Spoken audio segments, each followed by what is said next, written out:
Hello नमस्कार दोस्तों, welcome to AR publication. I hope आप सभी बहुत अच्छे होंगे। जैसा आप सभी को पता है, हम आपके लिए लेकर आ रहे हैं वीडियो सीरीज़ जिसमें हम अपनी एआर पब्लिकेशन के बुक्स के सॉल्यूशंस आपको प्रोवाइड कर रहे हैं।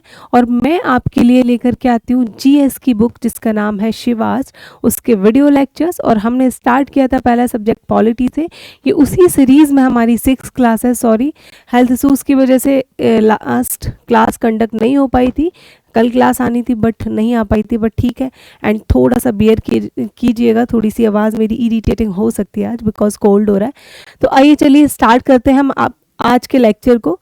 और एक बार देख लीजिए कितने लेक्चर्स हमारे अभी तक हो चुके हैं। आपका भारत का संवैधानिक विकास, भारतीय संविधान का निर्माण, भारतीय संविधान के स्रोत, भारतीय संविधान की विशेषताएं, प्रस्तावना, ये 5 लेक्चर्स हम ऑलरेडी कंडक्ट कर चुके हैं। ये उसी सीरीज़ का आपका 6 लेक्चर है जिसमें हम बात करेंगे संघ एवं राज्य और क्या उसके राज्य क्षेत्र। ठीक है, तो आइए अपने लेक्चर को स्टार्ट करते हैं। एंड मैं आपको बता देती हूँ एक बारी बुक के बारे में। हम आपको शिवास बुक जीएस जीके के लिए, जो हमारे एसएससी एग्ज़ाम के लिए मेनली है, और रेलवे या फिर और भी वनडे एग्जाम्स के लिए भी आप डेफिनेटली इस बुक से अपना जीएस कवर अप कर सकते हैं। इसमें आपको प्रॉपर थ्योरी मिलेगी सारे जीएस के सब्जेक्ट्स की इन डिटेल्ड मैनर, पूरा सिलेबस कवर अप है। उसके बाद आपको प्रीवियस ईयर क्वेश्चंस हमने दिए हुए हैं। देन आपके पास रिविजन कैप्सूल मिल जाते हैं जिसमें उन पॉइंट्स को हमने 1 लाइनर फॉर्म में दिया है जो रिपीटेडली एग्जाम में पूछे जा रहे हैं। तो ये स्टार्ट करते हैं हम आज के लेक्चर को। तो आज का आपका टॉपिक रहेगा the union and it's territory, यानी कि संघ एवं उसके राज्य क्षेत्र। अगर देखिए पहले के लेक्चर नहीं देखे हैं तो जाकर पहले देख लीजिएगा, काफ़ी हेल्प होने वाली है आपकी। अगर किताब है वेल एंड गुड, अगर किताब नहीं भी है तभी भी आप ये लेक्चर्स को देख सकते हैं।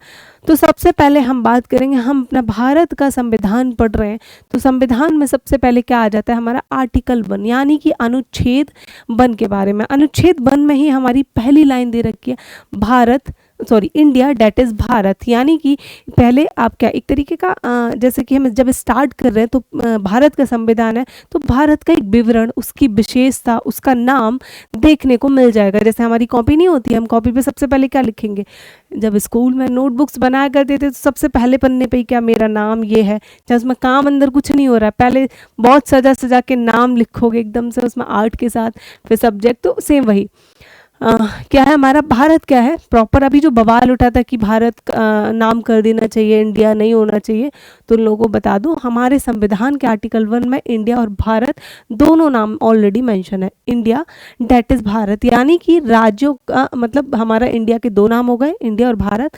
दूसरी चीज़ क्या लिखी गई, एक विशेषता, उसमें क्या है union of state not a federal state, यानी कि हमारा जो राज्यों का संघ है, ना कि संघीय राज्य, यानी कि हमारा जो देश है वो राज्यों का संघ है, संघीय राज्य नहीं है। कई बार बता चुके हैं हम इस बात को कि अमेरिका की तरह नहीं है कि आपस में स्टेट आए और अमेरिका को बना दिया, नहीं, पहले हमारा देश है, उसके बाद देश के हमारे अंदर प्रदेश है। ठीक है, तो राज्यों का संघ है, संघीय राज्य नहीं है। ये चीज़ मुख्य विशेषता वही है कि हमारा संघ जो है नष्ट ना होने वाला संघ है, यानी कि राज्य अपने यहाँ आपसे चाहें कि भैया नहीं मुझे होना है भारत से अलग, तो वो नहीं हो सकता, यानी कि हमारा क्या है इनडिस्ट्रक्टिबल है, उसको क्या है आप तोड़ नहीं सकते हो, नष्ट नहीं कर सकते हो। वहीं अगर मतलब इतना आसान अब तो यूएसए में भी नहीं है कि जाके सब बोल दें कि हमको हटना है, ऐसा नहीं है, बट इंडिया में तो हो ही नहीं सकती है पॉसिबल। ठीक है, कि स्टेट कल को बोलें कि भाई नहीं हमको हटा दो, मतलब हमको रहना ही नहीं है, भारत के अंदर नहीं रहना है, हमको अपना अलग चाहिए, तो वो चीज़ नहीं हो सकता। तो वही वर्ड है हमारा इनडिस्ट्रक्टिबल यूनियन, यानी कि नष्ट ना होने वाला संघ है हमारा।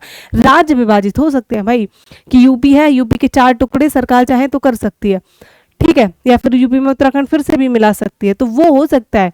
लेकिन आप क्या है हमारा जो एक राज्य हमारा जो संघ है वो नष्ट नहीं हो सकता। तो आर्टिकल 1 में 2 चीज़ याद रखिएगा। ये एक तरीके का क्या है कि जैसे प्रॉपर हम पहले नेमिंग करते हैं कि हम हैं क्या हैं, पहचान वो बता रहे हैं, और विशेषता बताई हुई है, साथ ही हमारे देश का नाम बताया हुआ है। अब दूसरी चीज़ आ जाते हैं आर्टिकल 2। आर्टिकल 2 में क्या क्या दिया हुआ है कि हमारा प्रवेश, पहले से मौजूद विदेशी क्षेत्रों को भारत में शामिल करना, यानी कि आर्टिकल 2 का हमारा जो पहला क्लॉज है वो आपको परमिशन देता है कि कोई भी विदेशी क्षेत्र है हम उसको क्या कर सकते हैं, अपने में मिला सकते हैं। कल को हमारा मन करे, हमारा देश चाहे कि हम बांग्लादेश को अपने अंदर क्या है मिला सकते हैं, ठीक है, हम चाइना का कोई पोर्शन मिला सकते हैं, तो इसकी पूरी इजाज़त है। और ये चीज़ कहाँ देखने को मिलती है, आर्टिकल 2 में। याद रखिएगा बहुत कन्फ्यूजन होता है first, second, third, fourth articles में। तो पहला आर्टिकल में तो आइडेंटिटी है, भूल ही जाइए, बाकी कुछ भी नहीं है। संघ राज्य सब बात की बात है, मतलब कि सॉरी राज्य वगैरह बात की बात है कि कैसे बनना है, किससे कैसे नेमिंग चेंज होगी, वो चीज़ें बात की है। सबसे पहले देश का नाम है और देश के बारे में विशेषता है, ठीक है। तो एडमिशन, दूसरा क्या है, establishment, creating completely new state, हम पूरा का पूरा एक नया स्टेट भी बना सकते हैं, ठीक है। साथ ही आगे यह शक्ति किसके पास है भाई, पार्लियामेंट के पास है। ये शक्ति किसी भी राज्य की सरकार के पास नहीं है। देश का हमारा जो संसद है वही आपके नए प्रदेश का निर्माण कर सकता है, एडमिशन कर सकता है, किसी दूसरे देश की टेरिटरी को अपने अंदर मिला सकता है।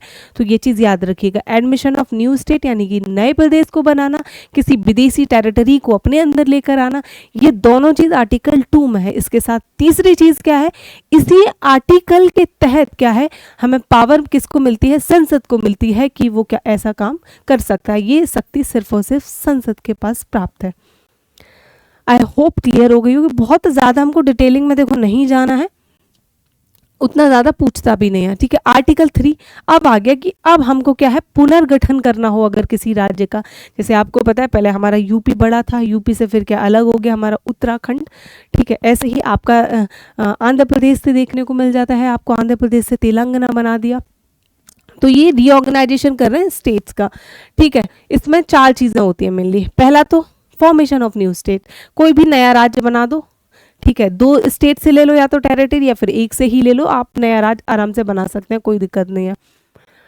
साथ ही क्षेत्र बनाना कि कल को मन करा सरकार का कि भाई नहीं, मतलब कि किसी भी प्रदेश, राजस्थान भाई बहुत बड़ा है, ठीक है। अब क्या है कि राजस्थान को क्या है, हमको उसकी एरिया को कम कर देना है, उसमें से दूसरा बढ़ा देना है, बात तो वही है ना, ठीक है। तो ये चीज़ भी कर सकते हैं। साथ ही सीमाओं में बदला, ऑल्टर द बाउंड्री, वही चीज़ है। साथ ही नाम बदलना, मन करा सरकार का कि किसी प्रदेश का नाम बदलना है हमको, तो वो भी बदला जा सकता है। जैसे उत्तराखंड का नाम बताइए पहले क्या था, पहले क्या था, जब वो यूपी से अलग हुआ था तो उसका नाम अलग था, उसके बाद उत्तराखंड नाम पड़ा हुआ है, ठीक है। अब उसके लिए कुछ कंडीशंस दी गई हैं कि देखो भाई आपको बाउंड्री चेंज करनी है, एरिया को बढ़ाना है या कम करना है, किसी भी नाम को बदलना है, तो उसके लिए प्रॉपर कुछ कंडीशंस है। ऐसे नहीं मुंह उठा के मन करा संसद का उसी दिन बदल दिया, नहीं तो बर्बाद हो जाएगा। सबसे पहले तो जाओगे आप राष्ट्रपति जी के पास, ठीक है। राष्ट्रपति जी से जाके कहोगे कि देखो भाई हमको ऐसा ऐसा करना है। अब उनको प्रॉपर कुछ पर्टिकुलर समय दिया जाएगा कि इतने निश्चित समय के अंदर आप हमको हाँ और ना में जवाब दीजिए। हाँ में ही जवाब मिलेगा, क्योंकि आपको वो राष्ट्रपति की पावर्स में हम देखेंगे कि वो कैसे काम करते हैं, काउंसिल ऑफ मिनिस्टर्स की एडवाइस पे, ठीक है। तो राष्ट्रपति की रिकमेंडेशन सबसे पहले लोगे, उसके बाद राज्य की विधानसभा की, देखो अगर ये है हमारा यूपी, ठीक है, एंड फॉर एग्जाम्पल ये मैं मध्य प्रदेश की बात कर लूँ। अब क्या हुआ, इन दोनों में से सरकार का मन किया कि भाई ये ज़्यादा बड़े बड़े हो रहे हैं, इतना एरिया उठा के, ठीक है। फॉर एग्जाम्पल बुंदेलखंड वाले रीजन को सरकार बोले कि हमको उठा के क्या करना है, अपना दूसरा एक राज्य बना देना है। तो अब क्या करेगी, इनकी विधानसभा यानी कि यूपी की विधानसभा और दूसरा जो स्टेट है उसकी भी विधानसभा में जाके पूछेगी कि भाई अपनी अनुमति दे दो। अब देखो डेफिनेटली ये दोनों ना बोलने वाले हैं, क्योंकि कहीं ना कहीं इनका क्षेत्र कम हो रहा है। ना बोले हाँ बोले कोई फर्क नहीं पड़ता, क्या है इनका जो व्यू है बस लिया जाएगा भाई, कोई बाइंडिंग नहीं है कि तुमने ना बोल दिया तो अब हम नहीं करेंगे, ऐसा करेंगे भाई जो हमारी मर्जी है, बस तुम हाँ और ना में जवाब दे दो, बढ़िया है। हाँ बोल दो तो अच्छी बात है, नहीं तो ना तो कोई दिक्कत नहीं हमको। तो यानी कि राज्य की राय ली जाती है, लेकिन कोई भी बाध्यकारी नहीं है, हाँ ना जो भी है करेंगे हम अपने मन का ही। तो इसमें आर्टिकल हमारा जो 3 की हम बात कर रहे हैं, क्या क्या पॉइंट हमको याद रखने हैं, नया राज्य बनाना, बाउंड्री की किसी राज्य की को कम कर देना है, बढ़ा देना है, साथ ही सीमाओं में बदलाव कर देना है, साथ ही क्या है आपके नाम को बदल देना है। और इसमें 2 शर्तें हैं, प्रेसिडेंट की पहले रिकमेंडेशन, साथ ही राज्यों की सिफारिश ली जाएगी। आई होप क्लियर हो गई होगी। एक बार फिर से रिकॉल करते हैं। पहले में हमने देखा था इंडिया दैट इज भारत, यानी कि भारत का नाम, साथ ही क्या है हमारा कैसा संघीय राज्य नहीं है, राज्यों का संघ है हमारा। सॉरी मैंने उल्टा बोल दिया, यानी कि हमारा जो आपका संघ है वो क्या विघटित नहीं हो सकता, तोड़ा टूटा नहीं जा सकता, यानी कि इंडिस्ट्रक्टेबल है हमारा। ठीक है, एंड देन हमने सेकंड आर्टिकल में क्या देखा था, सेकंड आर्टिकल में किसी विदेश की टेरिटरी को आपको हड़पना हो दोबारा से, ठीक है, नए राज्यों का निर्माण करना हो और यह शक्ति आपकी सांसद के पास है। तीसरे आर्टिकल में हमने देखा बाउंड्री को चेंज करना है, नया राज्य बनाना है, नाम बदलना है, क्षेत्र को बढ़ाना घटाना है, साथ ही इसमें प्रेसिडेंट की रिकमेंडेशन के साथ साथ आपको स्टेट की विधानसभा की भी रिकमेंडेशन लेनी पड़ेगी। अब आ जाते हैं हम आर्टिकल 4 पे। अब ये आर्टिकल 4 बहुत ज़रूरी हो जाता है कि देखो 2 और 3 जो आर्टिकल हैं उनके अंदर जो भी काम कर रहे हो, चाहे आप बाउंड्रीज को चेंज कर रहे हो, चाहे किसी देश की उठा के टेरिटरी अपने में मिला रहे हो, किसी देश का क्षेत्र अपने में मिला रहे हो, भारत देश के अंदर, इससे अच्छी कौन सी बात हो सकती है। ठीक है, किसी भी प्रदेश का नाम में बदलाव कर रहे हो आप। अब ये जो आपके जितने भी संशोधन हो रहे हैं, जितने भी चेंजेस किए जा रहे हैं, ये आपका संवैधानिक संशोधन के अंदर नहीं आते हैं, यानी कि ये आपके कॉन्स्टिट्यूशनल अमेंडमेंट नहीं कहलाए जाएंगे। और संवैधानिक संशोधन किस आर्टिकल के अंदर आता है, आर्टिकल आपका 368। तो यानी कि आर्टिकल 2 और 3 के तहत जिन कार्यों को कर रहे हो वो आर्टिकल 300 यानी कि अनुच्छेद 368 के अंदर नहीं आएंगे, ये चीज़ कही गई थी। क्या है ये, लॉज अंडर आर्टिकल 2 एंड 3, यानी कि अनुच्छेद 2 और 3 के अंतर्गत बने कानून संविधान संशोधन नहीं माने जाएंगे। ठीक है, और क्या है, सामान्य बहुमत से पास किए जाएंगे, 50% वाली मेजोरिटी जब हम पढ़ेंगे वहाँ अच्छे से। सामान्य मतलब सिंपल क्या होती है एंड आपकी स्पेशल मेजोरिटी क्या होती है, अभी सिर्फ इतना याद रखिए कि सिंपल मेजोरिटी से ये पास करा लिया जाएगा और ये संविधान संशोधन नहीं है। देखिए, लेकिन यहाँ पे आता है एक बड़ा बदलाव, एक सेकेंड, यहाँ पे आएगा हमारा एक बड़ा बदलाव, उसको हम सीधे मैंने इसमें ऐड नहीं करा है क्योंकि उतनी डिटेलिंग वाली चीज़ नहीं है। ऐसा हुआ था कि हमने क्या करा था कि जब हम बंटवारा हुए थे, आपको पता है इतने क्लियरली हम डिवाइड नहीं कर पाए थे। ठीक है, रेड क्लिफ साफ एक लाइन बना दी और छुट्टी खत्म हुआ, तो काफ़ी ऐसे हुआ था कुछ एनक्लेव्स, एनक्लेव्स मतलब छोटे छोटे इलाके। ठीक है, जैसे कि ये हमारा बांग्लादेश का इलाका हो गया, ये इंडिया का, ये ऐसे मत जाना कि बाउंड्री ऐसे नहीं है, वो मैंने रफली आइडिया दे दिया। तो क्या हुआ था, ये पूरा जैसे पूरा का पूरा हमारा इंडिया का है, ये पूरा का पूरा आपका बांग्लादेश का है। तो ऐसे क्या हुआ था कि ये बांग्लादेश के अधीन जो भी इलाके आते हैं वो बहुत सारे इंडिया के अंदर थे, और ऐसी जिस पे इंडिया की गवर्नमेंट का कंट्रोल था वो बांग्लादेश के अंदर थे। तो काफ़ी ज़्यादा दिक्कत आ रही थी वहाँ पे राज कर पाने में। ठीक है, वो समझ ही नहीं रहा था उन लोगों को कि भाई ये क्या खिचड़ी पकड़ी है, हमें समझ, हम है तो बांग्लादेश के अंदर लेकिन किसके अधीन है, हम भारत सरकार के। वो सोच रहे थे हैं तो हम किसके अंदर, बांग्लादेश के, लेकिन किसके अधीन है, भारत सरकार के, इस तरीके से। ठीक है, तो ये सारी चीज़ें चली आ रही थी। तो फिर समझ में हुआ कि नहीं भाई, मतलब कुछ तो इसका सॉल्यूशन निकालना पड़ेगा। तो इस चीज़ के चलते काफ़ी सारी चीज़ें हुई, उसी में एक नेहरू नून एग्रीमेंट हुआ। अब इसमें क्या हुआ कि एनक्लेव उठा के हमने क्या है इनको दे दिए, जिसमें 51 मतलब 51 ऐसे छोटे चुटकू पुटकू से क्षेत्र थे, उठा के हमने इनको दे दिया बांग्लादेश को। ठीक है, और इनके वाले हमारे में खुद आ गए। तो ये वाली चीज़ें हुई थी। अब आ गया यहाँ पे बवाल, यहाँ पे हो गया केस, और वो केस किसने करा, राज्य सरकार ने, क्योंकि आपको पता है बांग्लादेश से बॉर्डर किसका लगता है, वेस्ट बंगाल का, उठा के कर दिया केस। फिर आता है हमारा बेरूवारी यूनियन। ठीक है, बेरूवारी यूनियन केस। अब भाई सुप्रीम कोर्ट की हो गई दखलंदाजी, वही मैंने कहा कोई चीज़ होगी सुप्रीम कोर्ट प्रॉपर आपका जुडिशियल रिव्यू करेगा। अब जब हमारी न्यायपालिका आती है रोल में, तो उसने बोला देखो आपके पास 2 और 3 जो आपका अनुच्छेद है उसके अंदर बिल्कुल पावर है, लेकिन आपके पास किसी भी दूसरे देश को अपने देश का क्षेत्र देने का अधिकार नहीं है भाई कि आप उठा के वो दे दो। अगर ऐसा कर रहे हो तो क्या करना पड़ेगा, फिर आपको प्रॉपर संविधान संशोधन लेके आना पड़ेगा। इतनी चीज़ बस याद रखो कि संविधान संशोधन नहीं कहलाया जाएगा तब तक 2 और 3 के अंदर जो भी कानून बनाए जा रहे हैं, अगर हम अपने क्षेत्र को उठा के दूसरे देश को नहीं दे रहे हैं। बहुत सिंपल। ठीक है, कंफ्यूजन हो सकता है तो याद रखिएगा, अगर हमने जैसे ही अपना क्षेत्र उठा के दूसरे देश को दे दिया तो समझो फिर आपको संविधान संशोधन लाना ही पड़ेगा। जो अभी हम बात कर रहे थे अनुच्छेद 4 में कि संविधान संशोधन नहीं होता है, लेकिन इस केस में आपका होगा। तो फिर ठीक है, बेरूवारी यूनियन याद रखिएगा केस किससे रिलेटेड था। ठीक, अब आ जाते हैं हमारा अब हम देख लेते हैं कि जब हमारा भारत जब हमारा आज़ाद हुआ था तो इस तरीके से आज हमारे स्टेट देखने को मिलते हैं, उस प्रकार से नहीं थे। 4 भागों में हमने बांटा हुआ था। बहुत जल्दी मैं इसको करूँगी क्योंकि डिटेलिंग की कोई ज़रूरत नहीं है। भाग ए में जिसमें पूर्व ब्रिटिश प्रांत थे जहाँ पे राज्यपाल और विधान मंडल दोनों होते थे। फिर भाग एक 2 था जहाँ पे 8 रियासतों के संघ थे, जहाँ पे आपका राज प्रमुख देखने को मिलता था जो वहाँ का शासन करता था। भाग सी में आपके 10 मुख्य, जहाँ पे चीफ कमिश्नर यानी कि मुख्य आयुक्त बैठा करता था वो थे। इसमें कुछ रियासतें थी और मुख्य आयुक्त के अधीन इनका शासन होता था। भाग डी में सिर्फ आपका एक था, कौन, अंडमान निकोबार द्वीप समूह देखने को मिल जाते हैं और इसमें लेफ्टिनेंट गवर्नर जनरल। देखो अभी हमारा देश आज़ादी हुआ था और क्या हुआ, अब हमारे देश में अलग अलग जगहों पे मूवमेंट स्टार्ट हो गए। लोगों ने आवाज़ उठानी शुरू कर दी कि हमको चाहिए भाई भाषा के आधार पे अपना अलग से एक राज्य। सरकार मुश्किल में पड़ गई। सरकार ने भाई अभी तो ठीक से हमारा संविधान बना नहीं पाए, लागू नहीं हुआ, इन लोगों को अपना अलग अलग वो चाहिए। ठीक है, तो फिर वो लोग बैठे जो होते हैं हमारे कॉन्स्टिट्यूएंट असेंबली में और जो इंटरिम गवर्नमेंट भी थी। ठीक है, तो अब इन्होंने क्या करा था कि ठीक है, जो आपकी डिमांड उठ रही है कि आपको भाषाई पुनर्गठन चाहिए स्टेट्स का भाषा के माध्यम पे, तो हमारी कुछ मतलब कमेटीज़ वगैरह बैठेंगी। ठीक है, उनको हम देखेंगे, कुछ कमीशंस वगैरह आएंगे। तो सबसे पहले हमारा धार कमीशन आएगा। धार कमीशन कब बना? 1948। देख रहे हो आप, 1947 में देश आज़ाद हुआ, अभी संविधान बन रहा है और मांगे पहले से ही शुरू हो गई। ठीक है, तो धार आयोग सबसे पहले बनता है। तो इसने क्या बोला कि नहीं भाई, इसने मना कर दिया कि भाषा के आधार पे हमारा राज्यों का पुनर्गठन नहीं होना चाहिए। ठीक है, तो पहले ने इसने तो मना कर दिया। साथ ही इसने क्या बोला कि ठीक है, अगर ज्योग्राफी है, जैसे कहाँ कहीं पे रेगिस्तान है, कहीं पे पहाड़ है, कहीं की अलग प्रकार की ज्योग्राफी भूगोल देखने को मिल जाए, या फिर कोई देश अमीर है, कोई देश गरीब है, सॉरी देश नहीं, लेट मी करेक्ट, कोई राज्य अमीर है, कोई राज्य गरीब है। ठीक है, साथ ही आपका प्रशासन, इन सारे बेसिस पे तो आप अलग प्रदेश को बना सकते हो, लेकिन भाई अलग हमारा जो राज्य है वो किसके बेसिस पे नहीं बनेगा, वो आपका भाषा के आधार पे तो नहीं बनना चाहिए। ये हमारी धार कमीशन ने सुझाव दिए थे।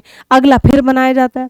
ठीक है, लोगों में फिर भी ज़्यादा मतलब तसल्ली नहीं हुई, तो एक बनती है हमारी क्या, जिसको बोलते हैं JVP कमेटी। अब इसमें भाई एकदम बड़े बड़े लोग बिठाल दिए कि ठीक है, आप देखो हम किस तरीके से अच्छे से काम करेंगे। JVP कमेटी भी इसको बोलते हैं क्या, JPV समिति। इसमें कौन थे? हमारे भाई नेहरू साहब थे, पटेल साहब थे और पताबी सीतारमैया थे, इतने बड़े बड़े लोग।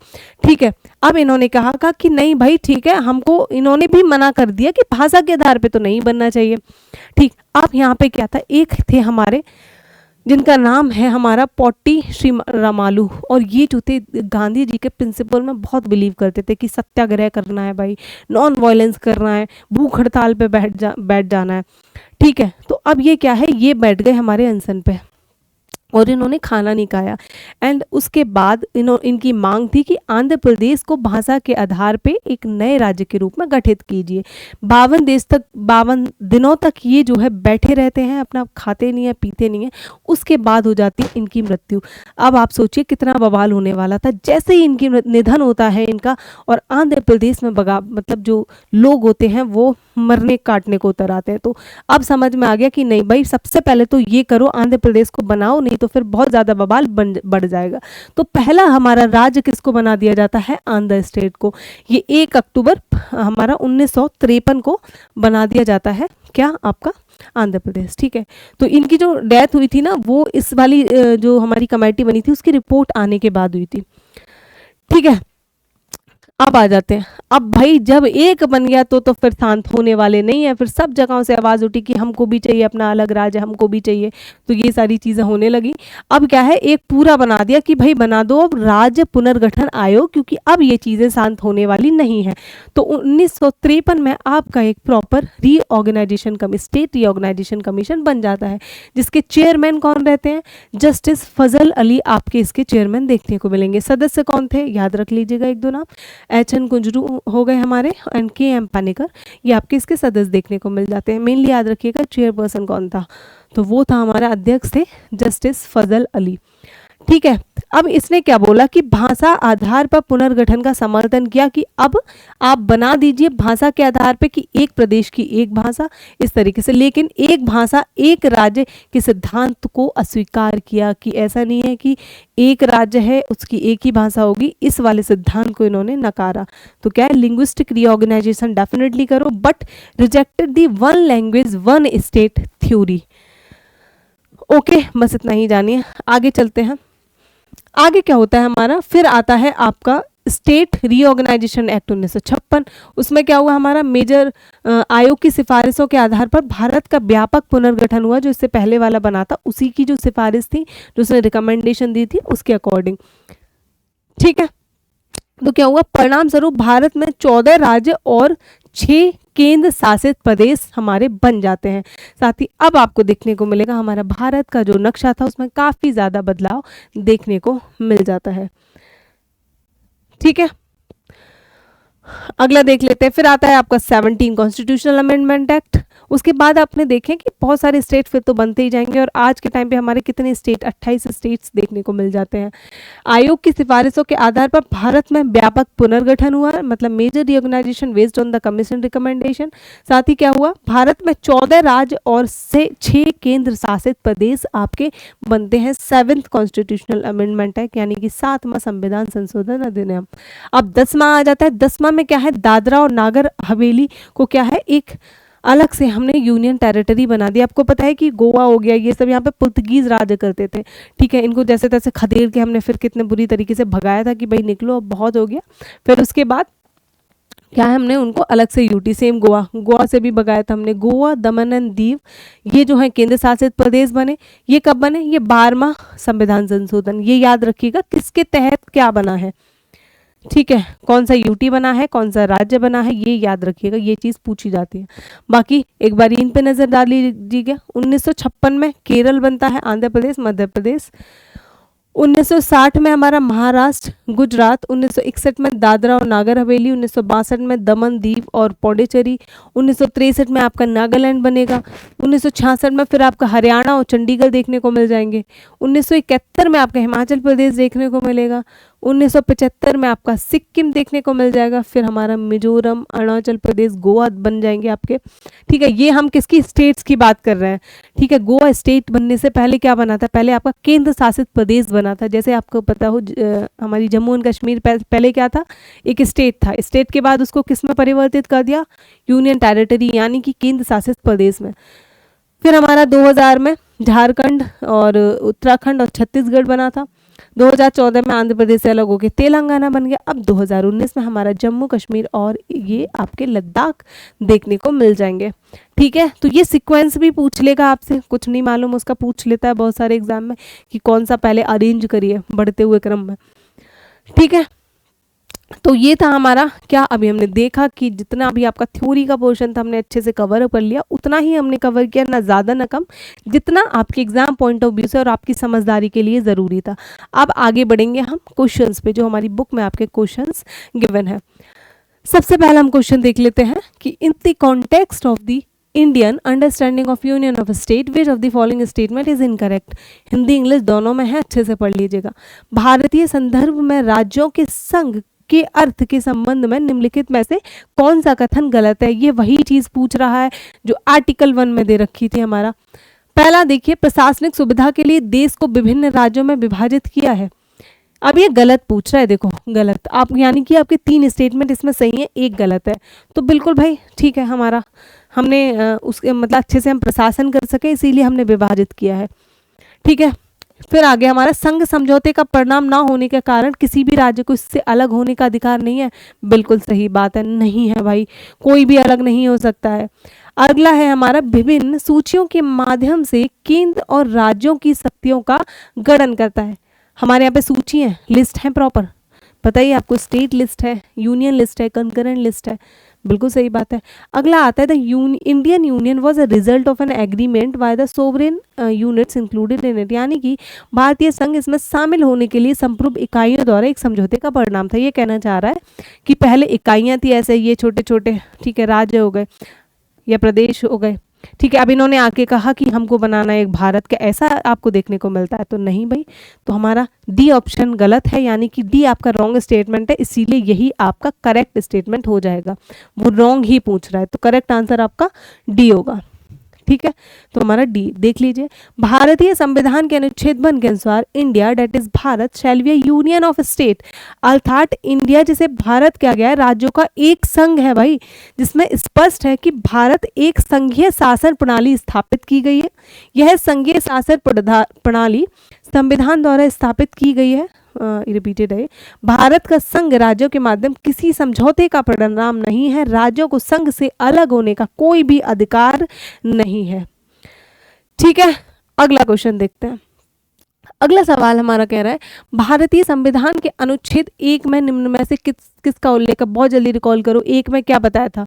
सबसे अच्छा तरीका है जब आप क्वेश्चन सॉल्व कर रहे हो वीडियो को पॉज करो, खुद से करने की कोशिश करो, क्योंकि अभी आप थ्योरी पढ़ के आए हो, अगर नहीं होता है तो एक्सप्लेनेशन देखो, होता है फिर भी देख लो। ठीक है, इससे आपकी नॉलेज चेक होगी, आपको समझ आएगा, मतलब एक सेंस ऑफ सेटिस्फेक्शन भी मिलता है ना कि मैं जो पढ़ रहा हूँ वो ठीक है, ठीक है, मैं कर पा रहा हूँ, वो चीज़ें रिकॉल हो रही हैं। तो भारतीय संविधान के अनुच्छेद 1 में किसका उल्लेख है? इंडिया दैट इज भारत अब पार्लियामेंट्री डेमोक्रेसी, नई बात थी भाई, पार्लियामेंट्री डेमोक्रेसी क्यों?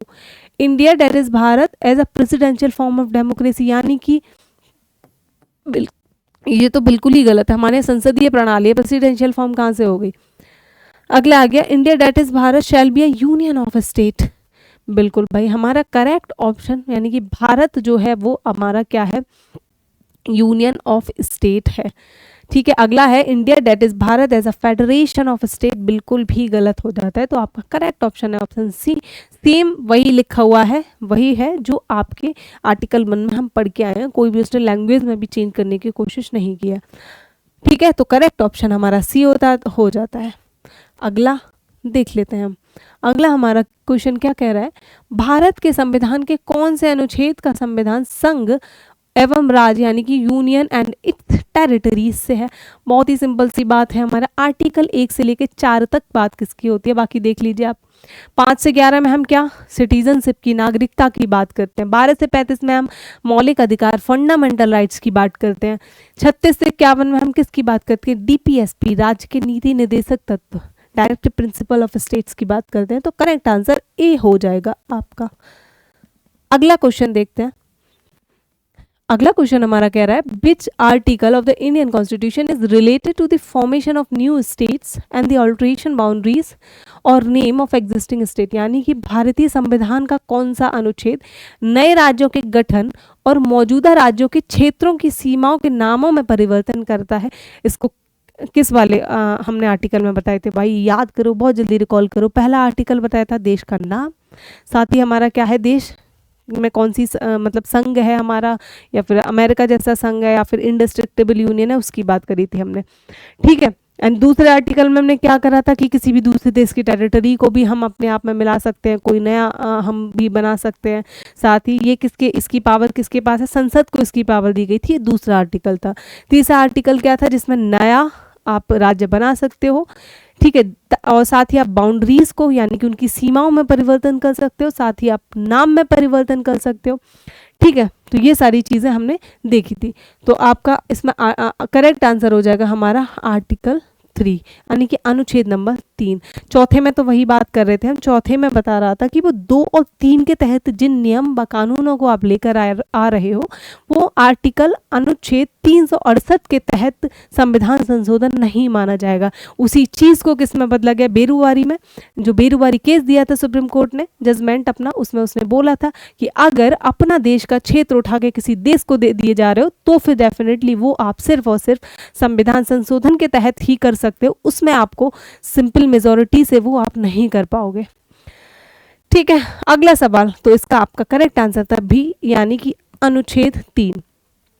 अगला सवाल हमको देखने को मिलता है 2022 तक की स्थिति के अनुसार भारत में डैश संघ राज्य क्षेत्र हैं, यानी कि 2022 के अकॉर्डिंग मतलब कितने हैं हमारे यहाँ पे, तो आपको पता होना चाहिए 2022 की स्थिति के अनुसार हमारे देश में 8 संघ राज्य क्षेत्र हैं। ठीक है, उसके बाद हमारे 28 राज्य एवं आपके 8 संघ राज्य क्षेत्र देखने को मिल जाएंगे, तो आपका करेक्ट ऑप्शन इसमें बी हो जाएगा। ठीक है, साथ ही हमारा 8 राज्य क्षेत्र निम्न है, जिसमें जम्मू एंड कश्मीर हो गया, लद्दाख हो गया, चंडीगढ़ हो गया, दिल्ली, पुडुचेरी हो गया, लक्षद्वीप, अंडमान एंड निकोबार हो गया। साथ ही हमका Dadar Nagar Haveli and Daman and Diu आपको देखने को मिल जाएगा। इसका डायरेक्ट आपका सॉल्यूशन ही आ गया था आई थिंक। ओके, कोई दिक्कत नहीं है। तो हमारे ये सारे सवाल थे, पीछे आपको दिखाई दे रही है, ये आपकी शिवास बुक है। अगर आपके पास नहीं है तो डेफिनेटली इसको परचेज कीजिएगा, बहुत ज़्यादा आपकी हेल्प होने वाली है इस किताब से। प्रॉपर जीएस का आपका पूरा सिलेबस कवर अप है, एसएससी के लिए तो है ही, साथ ही अदर गवर्नमेंट एग्जाम्स के लिए भी डेफिनेटली आपकी हेल्प होने वाली है। थ्योरी के बाद आपको प्रीवियस ईयर क्वेश्चन देखने को मिलेंगे, देन उसके बाद आपको रिवीजन फॉर्म में 1 लाइनर्स देखने को मिल जाते हैं। बहुत ही रीजनेबल प्राइस है इसका, जिसका प्राइस है कितना, 329। ठीक है, 1-2 दिन बाहर जाके कम खा लीजिएगा और किताब को खरीद लीजिएगा। और अगर किसी के पास भी है तो भाई 1-2 दिन मांग लीजिएगा और पढ़ लो। अगर अच्छी लगे तो खुद ले लेना, कोई दिक्कत नहीं है। फ्लिपकार्ट, अमेजोन सारे आपकी ई कॉमर्स साइट्स पे अवेलेबल मिल जाएगी। अगला, बच्चे सवाल पूछते हैं कि मैम पीडीएफ नहीं मिल रहा है, पीडीएफ नहीं मिल रहा है। तो पीडीएफ के साथ साथ और भी काफ़ी सारी चीज़ें, नोटिफिकेशन हो गया, पीडीएफ हो गई, ठीक है, कुछ भी आपको लिए मतलब कोई और वीडियो भी हम लेकर आ रहे हैं, कोई इंपॉर्टेंट इन्फॉर्मेशन आपको देनी है तो उसके लिए आप ज्वाइन करिए टेलीग्राम चैनल एआर पब्लिकेशन का, जिसका नाम है, ये देखने को मिल जाएगा। यहीं पे आपकी सारे क्लासेस के नोटिफिकेशन वगैरह हम प्रोवाइड करते रहते हैं। ठीक है, एंड अगर आपको वीडियो अच्छा लगा तो डेफिनेटली लाइक करें, सब्सक्राइब करें चैनल को, क्योंकि हमने जो इनिशिएटिव लिया है ये आप ही की मदद के लिए है कि हमने सोचा बच्चों को किताबें तो दे रहे हैं, कई बार समझ में नहीं आती हैं चीज़ें, तो उसके लिए हम क्या है वीडियो सॉल्यूशन भी लेकर आए। जीएस के साथ साथ आपको मैथ्स के सॉल्यूशन भी मिलते हैं। शुभम सर आपकी क्लासेस कंडक्ट कराते हैं, सुबह में 9 बजे उनकी क्लास रहती है। जीएस की क्लास हमारी 4 बजे चलती है, मंडे टू फ्राइडे। ओके, तो टाइम पर आ जाया करिए, देख लिया करिए। साथ ही कॉमेंट बॉक्स ओपन है, जो भी आपकी राय है, अगला सब्जेक्ट कौन सा चाहिए, जो भी आप कहना चाहते हैं, हमसे कन्वे करना चाहते हैं, बिल्कुल बेझिझक होकर आप कर सकते हैं। आपकी हर चीज़ सुनी जाती है। भाई मित्र बंधुओं को शेयर करिए, डेफिनेटली उनकी हेल्प होगी, थोड़ी सी मदद करिए।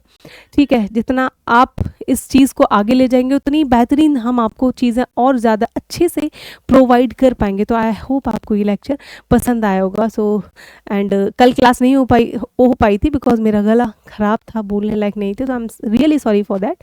तो रेगुलरली क्लासेस आपको मिलेंगी मंडे टू फ्राइडे 9 AM पे आपको मिलेगी मैथ्स की, एंड आपकी 4 PM पे मिलेगी हमारी जीएस की क्लास। तो thank you so much everyone for watching this lecture. मिलते हैं नेक्स्ट लेक्चर में, तब तक के लिए ध्यान रखिए अपना, बाय बाय, टेक केयर।